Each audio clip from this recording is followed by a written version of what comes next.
much, Mr Holloway, and I want to congratulate my honourable friend from Bristol West for such a passionate speech. It is not right that our LGBT friends right across the world can't enjoy the same freedoms as LGBT people in the constituency that I represent in Plymouth. And we need to send a strong message from this today, that love is love, and we must use our power as a country to impress that upon our friends. It's harder when our friends fail.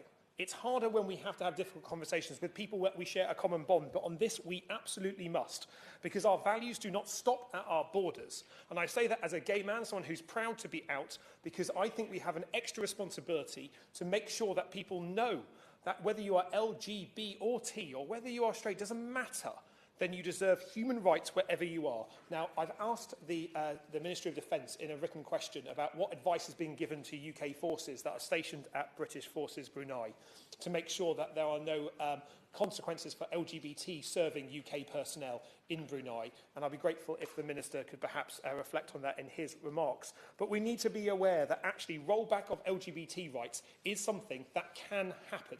There is a belief sometimes within the LGBT community that this only goes one way, that we'll only ever get more equal, and that a fight for equality is over. That is something that is wrong. It's a false wrapper that we put around ourselves to pretend we don't have to fight anymore. And what gave me great strength is seeing the first-time activists outside the Dorchester, outside other hotels owned by the Sultan of Brunei, protesting because they recognise that their human rights in the UK are affected if their human rights for LGBT people are affected right around the world, because it does matter. And we see that every time there is hate internationally, there's hate brought on LGBT communities within our own country as well. And it doesn't take very much on social media to find people saying the following: perhaps Brunei has the right idea. The Sultan of Brunei has the right idea of what to do with you Brighton bitches. Brunei has the right idea in dealing with such filth.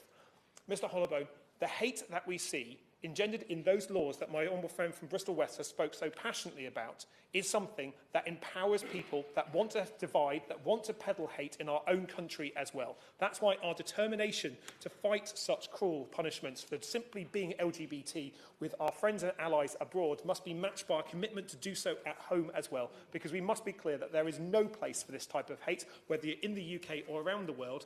And as we, as a country, decide what type of country we want to be after Brexit, we must make sure that human rights, LGBT rights, are at the very heart of our diplomacy. Thank you.